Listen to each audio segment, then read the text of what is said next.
Israel was undergoing a massive terror wave of suicide bombers. In Jerusalem, Tel Aviv, other places all over Israel, all emergency services are on the highest alert possible. So we have a lot, hundreds of casualties that came to the hospitals. So dispatch replies to him and says, "What kind of ceiling?"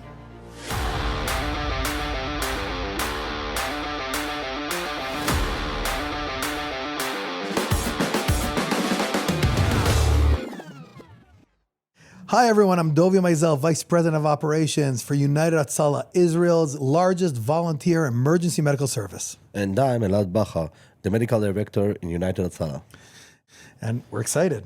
Very exciting. First episode of the most amazing podcast that is going to be on emergency management, on emergency services, sharing experiences, stories, a lot of behind the scenes in order to make us all better. How you doing, Elad? I'm good, like all the citizens in Israel. I know, it's been challenging. It's been a long 9 months of war here in Israel and a lot of challenges. And I think this is actually perfect timing to start looking back at history of emergency management, of emergency services. And actually, we'll have future episodes about the war and terrorism and other. But maybe we'll just jump in and start. Take it away. So let's jump in. All right. So on our first episode of Masters of Emergency, we'll be talking about a mass casualty incident. What we refer to in the lingo as MCIs is an incident that occurred on May 24th, 2001, 23 years ago. At that date, this was the largest civilian disaster in Israeli history, and that was the famous story of the Versailles wedding hall collapse. It was a big tragedy, and on a personal level, I'll just say that it occurred 4 days before my own wedding, and we'll talk about the repercussions of that afterwards. But nonetheless, this was a disaster that took place in a wedding hall in an industrial area on a third floor of a building that the dancing floor actually caved in, resulting in the death of 23 people and almost 350 people that were injured. I think that you should explain our people what happened, because a floor not supposed to fall down. Well, a wedding hall and a dancing floor are not supposed to be operating on a third-story building that wasn't planned for 300 people dancing in the center of one spot. And in inquiries that were done in years after about the incident, it was clear that the way the structure was built, it was built for one purpose, but not as a wedding hall. And what essentially happened, it was a certain method of building that was called palkal. It was like creating bubbles in the floor between cement. I'm not an engineer myself. I'm a paramedic and an EMS for 35 years. But the inquiries showed that it simply was not made for that amount of weight in one specific area, and it resulted in this terrible disaster. And in this episode is actually, we're going to dive in and learn about the challenges, what this disaster looked like, what this mass casualty incident management looked like, different aspects of incident command, triage. And I think more than anything is really trying to look at, even looking back 23 years, technology was different. And we'll see how that affected and where we are today. So let's dive in. All right, so let's dive in. So we're talking about May 24th, 2001, 10:43 p.m. Evening shift, wrapping up. Night shift. Start to calm. Exactly, showing up, starting to get organized in the dressing room, whatever. And a phone call comes in to dispatch. Frantic screaming of a ceiling that fell down. Now, Elad, if you're a dispatcher and you hear about a ceiling that fell in a wedding hall, what would be your instinct? What would be the first thing that you think of? I don't know, maybe an acoustic ceiling or something light that hit one or two of the Maybe the lighting systems, wedding halls have all sorts of pyrotechnics and things like that. And that's essentially what the dispatcher thought. at that moment. And he at this point did not activate the mass casualty incident protocol. He was thinking to himself, okay, there must have been a small ceiling that collapsed, might be a few people injured, and he actually had an ambulance that was half a block away that had just finished up a previous call. So he diverted him and assigned him this mission to go to the Versailles wedding hall and give him a report of what he sees there. But we need to understand that this period was with a lot of suicide bombers and a lot of MCIs at Jerusalem. So, very good point. So between 2000 and 2003, Israel was undergoing a massive terror wave of suicide bombers in Jerusalem, Tel Aviv, other places all over Israel. All emergency services are on the highest alert possible. Every single day, suicide bombers are blowing up, killing dozens, injuring hundreds. And in the midst of all of this, this incident happens. So dispatch diverts this ambulance, assigns him the mission.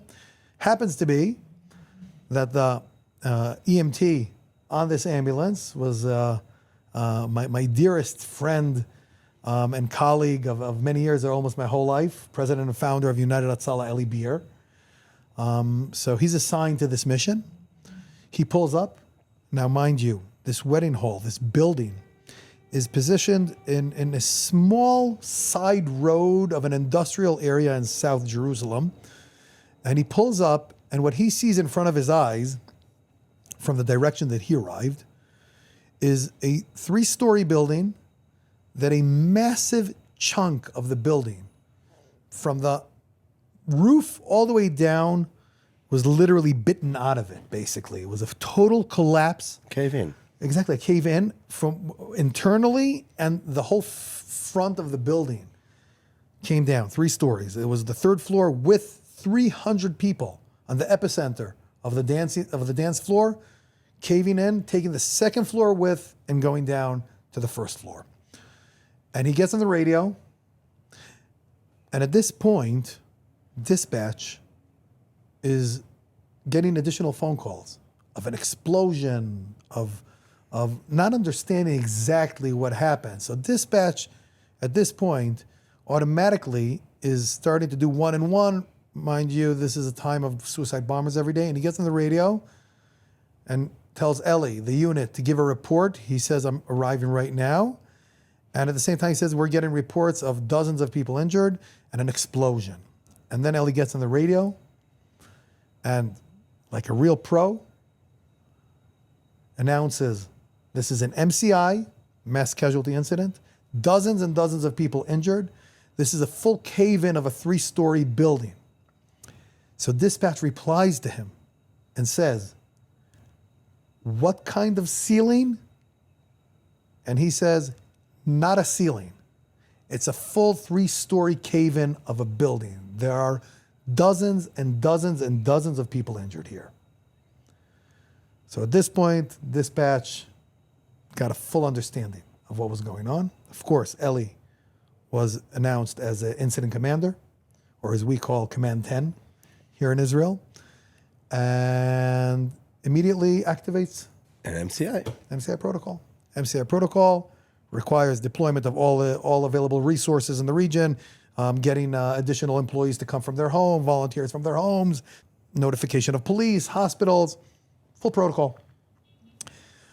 Now, one of the biggest challenges, and this immediately was understood, was that Ellie with his ambulance, when he pulled up, behind him came fire engine, police car, other ambulances that were pulling up already. Industrial area, southern Jerusalem. And they're stuck in this road. That's it. All of these ambulances are out of service. They cannot evacuate anyone. And when we look at the perimeter of the building, what happened was we understood very early in the game is that victims are not only coming out through the front side, but rather through 3 different directions. So Ellie is incident command of one scene, and we understand that we're going to need additional incident commanders. We're not even talking yet about triage, because at this point, we know that there are dozens of people injured, not even hundreds yet at this point. People running out. People are escaping, people are pulling out, on their own, out of the rubble, people who survived. And then Eli looks up and he looks at the third floor of whatever's left of it, and there are people up there. People who didn't collapse with the hall. This whole incident is posing us with so many challenges. Safety is one of the biggest ones. It's like, okay, you are going into a building that just had a collapse, and okay, people are shouting, and what are you doing? Are you going to save them? Are you going out, waiting for the fire Let's talk about engine? the hazards. A lot of hazards. I don't know, structural stuff that falling from above. So Electricity, gas, structural, like you're saying. And besides, at this point, we're still thinking of a bomb. We're still thinking of a bomb. The bomb threat, the safety. So as medical professionals, our ground rule, our most basic rule is safety first. safety first. So do we enter the site? Do we not? People are calling for help. So I would say maybe it's a cultural thing here in Israel, is you can't stand aside. When someone is in despair, when people are in need of help, and especially when you're talking about a disaster at this scale, we don't stand aside. So the idea was to try and evacuate, rescue as many people out of the scene itself, out to a staging area, to a triage area, and from there to be evacuated once resources will arrive. But there was 3 exits, so it's 3 staging areas, 3 commanders, 3. Exactly. Ellie is standing only in one side as a Exactly. commander. So we appointed additional commanders and incident commanders in the 3 others, and essentially at a certain point, one major incident commander, senior officer, arrived on scene and was coordinating amongst those 3. Until that point, dispatch was doing it. Back in the day, I was directing the dispatch center, and I had gotten the call when I was at home preparing for my wedding, preparing the bachelor's party. And once I got this notification, obviously I deployed immediately. I was actually not far from dispatch, so I arrived within maybe 10 minutes and was making sure, first of all, that resources and protocol of MCI were being activated accordingly. And then we started thinking, because this is not anything we've ever seen on this scale, nor have we experienced such a disaster site of a collapse of a building on this scale. And I think that in future episodes, we'll be talking about another major collapse in Surfside, in Miami, just a few years ago. So this is something that we didn't know how to deal with. And you don't have enough ambulances. You have hundreds of casualties. So what did you do at the dispatch? So the instinct is to go to the textbook, except the textbook didn't read this. Didn't read this incident. So we had to manage on our own. In all of our episodes, we'll talk about that MCI don't read the textbook. That, another good friend that we have. Murphy rule. Murphy's Law. Murphy's Law will be going along with us in all episodes. So if we refer to Murphy, we're talking about Murphy's Law, which always, going along with not reading the textbook, creates chaos, which is fantastic because it just keeps it more interesting. Yeah, there will be some sarcasm. I apologize. It's the way we live our lives here, unfortunately. Black humor and sarcasm are part of first responders' life and way of coping with life. So we hope you don't get offended by it. But anyway, back to our incident. We're looking at a situation, and I'm talking to my incident commanders that are on scene trying to get an evaluation. What's the scope? Because first thing we do on any emergency, on any disaster site, is create an evaluation of the scope of the incident. Are we talking about dozens? Are we talking about 100? Are we talking about hundreds? How bad is this, and what do we need? And we're starting to gather information, and we're seeing, okay, we're talking about more than 100 people here. Clearly, it's more than 100, and ambulances are starting to arrive on scene. Obviously, dispatch had to think really fast and relay the information to the services, the ambulances that are on the way, not to enter the direct area of the wedding hall because they simply will get stuck and will not be able to leave. So ambulances are also coming from out of the city? Well, at this point, actually not yet, because we got used to responding in Jerusalem region, standalone. We can do everything on our own. We've got our 60, 70 ambulances, whatever we need, and it's usually enough. Because like I said, we never, ever responded to an incident on this scale. Yeah, but you still have the another challenge of night shift, citizens of Jerusalem still having heart attack, accidents, stuff like this. Oh, come on. Don't be petty. When there's a disaster, everything else stops, no? Oh, of course. Yeah. We'll talk about that. We'll get to that as we continue on in the episode about the regular calls. What happens with that during an emergency, especially on this scale. But to come back to the Versailles Hall now, we have dozens and dozens of victims pouring out to 3 different directions from the site itself. Paramedics and EMTs doing triage on them on site, tourniquets, bandages, ABC, airway management, advanced life support. Basically, triage and found the red casualties. The red tags, exactly, the red tags. When we talk about red tags, for those who aren't very familiar, there's a triage process, which is maybe some of you are familiar with START, which is simple triage and rapid transport. Basically prioritizing in a mass casualty incident. We need to prioritize which patients are first, second, delayed, and whatnot, in order to get those most severely injured out to the hospital, to the trauma centers, to the operating theaters. And that's being performed. Ambulances are starting to arrive, except the distance between the site itself and the evacuation point is a few hundred meters or a few hundred yards, a few hundred yards away. So we created a mechanism which was from a staging area on site to a secondary staging area, which was on a outside of the parameter, where ambulances could actually create a transport point from there, and it was done by stretchers. So people run with stretchers to the ambulances. Another staging area. Exactly, and from there onto the ambulances. Now you're asking about how do we get enough resources? Because if we know that we're having over 100 or 150 people injured here, I don't have enough resources. And back to your point, Elad, of what happens to the regular calls, is those people need to be treated as well. Someone who suffers a heart attack, a stroke, car accident, we can't forget about those. Those need resources as well. So it's finding the balance between them. And I'm in headquarters by National Dispatch, and I'm thinking, okay, how do we get resources? I'm talking to the dispatching officer at National, and I'm talking to my incident commanders on scene. And I'm saying, okay, we need more resources, interregional support, because we can't manage on our own anymore.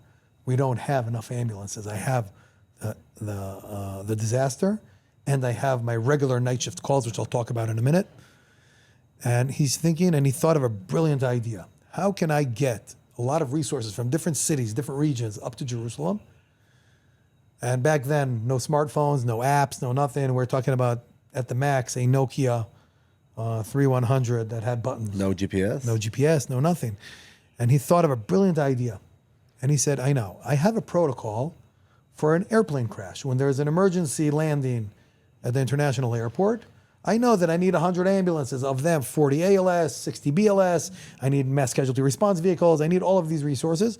So what he did was a national activation of a plane crash of a jumbo jet of 300 or 400 people on board, with a designated location of the wedding hall in Jerusalem. Of course. Brilliant, right? Brilliant idea, but this protocol is for airport. Now we are something like 45 minutes from the airport to Jerusalem. So the ambulances should go, I don't know, an hour of driving to the area. Correct. But the bigger challenge, besides the time, how do they get to the scene? They don't know where. There's no Waze, no Google Maps back then. There's nothing. How do we get 60 or 100 ambulances to the southern part of Jerusalem, to a small street in an industrial area? And that's when it occurred to me that I was thinking, how can we do it? We're not just trying to give them communications over the radio, which is clustered and congested as it is because of this massive disaster. How are we going to do this? And then it occurred to me, we have enough volunteers. So we assigned like 60 or 70 or 80 volunteers to deploy towards the entrance of Jerusalem, where there we'll have an emergency vehicle with the red light going up on top, and every ambulance that arrives in Jerusalem en route from route number 1, which comes from central Israel, will pull over. A local Jerusalemite volunteer will jump on board, direct them to the scene, pick up the patient, and from there direct them to the hospitals that they're assigned without need of GPS, and from that moment on, it was flawless. However, when my incident commander, so I said, okay, we've got that solved. Now we just need to wait for them to come. And I'm on the phone with the incident commander, and I'm saying, okay, Elad, it was my centralized manager, the big hotshot. Central commander. I asked him, okay, Elad, what's your evaluation of how many victims are still on scene? This is already like 45 minutes into the incident. And he tells me, I'm thinking maybe 100, 150. And I'm like, okay, help is on the way. And you should put it in context because and the suicide bombers, so I don't know, 15 minutes after the explosion, the last critical casualty was on the way to the hospital. Correct. So here you have a very, very long event. Much more prolonged, much more victims. Put all those together, gives you the major challenge that we addressed that night. And eventually, ambulances that did their first rotations, the Jerusalem ambulances that did their first rotations to the hospitals, actually looped back and came back to the scene and took additional patients. And when we're talking about available resources, I'll go back to what you had mentioned about the regular calls, is that one of the big lessons that we learned the night of the Versailles wedding hall collapse was that the regular calls don't stop. And we know that from the day-to-day. But on that night, if on an average night we have 50 or 40 or 50 emergencies, on this night there were 100 emergencies. And a good part of them associated with a disaster. For example, ambulances that drive to the MCI Ambulances, and didn't make it. Exactly. Ambulances with a crazy adrenaline rush, running red lights after midnight, and having that car crash into them. So not only are they an asset that we lost from the incident, they're now a challenge because they're a burden to the system, giving us more patients to deal with. And we had a few of those that night. So what experience that we brought to the table from all the terror attacks and mass casualty incidents that we treated in time before that is we understood we have to create a total separation of the world of routine and the world of emergency. And this operated flawlessly on this night. We had a whole team managing the routine calls, car accidents, heart attacks, strokes, whatnot. We had the whole team in dispatch managing the disaster, and we had central command. I was there as part of it, providing resources back and forth. Splitting the dispatch to two different dispatches. Exactly. And at a certain point, when we didn't have enough volunteers on the entrance to Jerusalem to go on ambulances, we diverted those ambulances to the routine calls and used the local ones to do rotations in the thing. And actually, when we look at the timetables of this incident, I could say that it took about 2.5 hours. It could take about 2.5 hours to transport 320 patients from the scene to the hospitals. And then for the following 2, 3, 4 hours, maybe another 4 or 5 that were pulled out of the rubble. And then it took another 10 hours to take out those who unfortunately didn't survive at the bottom of the pile of this rubble. We need to remember that at first, at Jerusalem, we have 3 hospitals, okay, that collect all the casualties. And we're talking 20 years ago, no psychotrauma at all. And we'll talk about it at our next episodes. But so all these psychotrauma patients also come to the hospitals. So we have a lot, hundreds of casualties that came to the hospitals and overloaded them. Yeah. So part of the protocol, and we spoke about this in MCI protocol, was as soon as we grasped the size of this event, we relayed this information to the hospitals and activated a secondary transport mechanism, activating the Israeli IDF Air Force 669 Airborne Unit, sending their big helicopters to the landing pads of these hospitals for secondary transports to other hospitals, other trauma centers in Israel. In retrospective, it wasn't done on scale, and the vast majority of the patients ended up staying in the Jerusalem hospital because they simply didn't want to go. They refused to go to hospitals outside of Jerusalem for personal reasons. And at the end of the day, they ended up treating most of them. Yes, there was secondary transport to other hospitals, and it was put into protocol. And since then, it's been activated routinely on large-scale events and things like this. So, what is your take-home message from this incident? We have a few of them. Well, I think first of all is understanding once again, incidents do not Read the book. read the textbook. Everything that can go wrong will go wrong. And we'll talk about this in future episodes, but I'll just throw it out there is a topic of chaos. These disasters and incidences have dynamics that you cannot control. What we need to do is find the yellow brick road within them in order to find our mission and the cause and think creatively of solutions. And of course, expect the unexpected. Always. Well, that brings us to the end of our first episode of Masters of Emergency. We hope you enjoyed it and gained. Well, we enjoyed for sure. We hope you guys enjoyed it and gained a deeper understanding of what goes into an emergency. What are the things that go through our heads and minds in our decision-making process on the back end? And of course, to see the braveness of our responders. The concept of safety first is there, but the value of life, it goes way beyond. If you found this interesting, share it with your friends, family, and of course, subscribe. Subscribe to the podcast in order not to miss any of our future episodes talking about epic stories of emergencies that we responded to. Follow us on social media at Masters of Emergency, and make sure to tune in for the next episode of Masters of Emergency, where we'll be talking about two very unique bus accidents, mass casualty incidents that occurred here in Israel, looking at different aspects and all the behind the scenes in those.